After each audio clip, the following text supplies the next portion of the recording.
विपक्षी गठबंधन की हाल ही में हुई बैठक में भी कोई खास नतीजा नहीं निकला है। अलबत्ता इस मीटिंग में अब मल्लिकार्जुन खड़गे को पीएम पद के उम्मीदवार के तौर पर प्रस्तावित किया गया तो इस गठबंधन में शामिल नीतीश कुमार समेत कई बड़े नेताओं की नाराजगी की बात सामने आने लगी। चर्चा के दौर के बीच कर्नाटक सीएम सिद्धारमैया ने बड़ा बयान दिया है। उन्होंने पीएम पद के लिए राहुल गांधी को उम्मीदवार बताया है। उन्होंने कहा कि राहुल गांधी को देश का प्रधानमंत्री बनाना चाहिए। जानकारी के मुताबिक कर्नाटक के मुख्यमंत्री सिद्धारमैया ने गुरुवार को कहा कि वरिष्ठ कांग्रेस नेता राहुल गांधी को देश का प्रधानमंत्री बनाना चाहिए।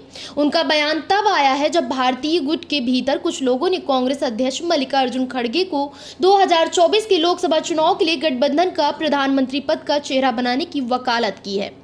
सिद्धारमैया ने कहा, केवल कांग्रेस पार्टी में ही इस देश की समस्याओं का समाधान करने की ताकत है। इसके लिए राहुल गांधी को देश का प्रधानमंत्री बनाना चाहिए।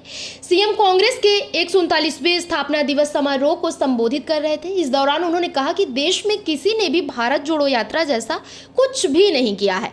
अब राहुल गांधी भारत जोड़ो यात्रा का दूसरा संस्करण न्याय यात्रा ला रहे हैं। ऐसा इसलिए है क्योंकि देश में सभी को न्याय नहीं मिला है।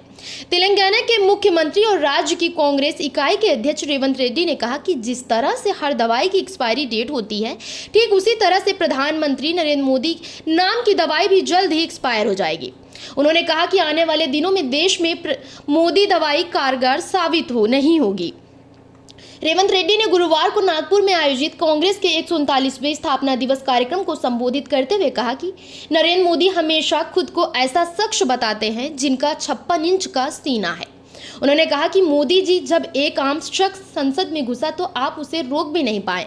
उन्होंने कहा कि डबल इंजन सरकार का मतलब है अडानी और प्रधानमंत्री। जब राहुल गांधी लोकसभा में सवाल करते हैं तो अडानी इंजन मरम्मत के लिए गैराज चला जाता है।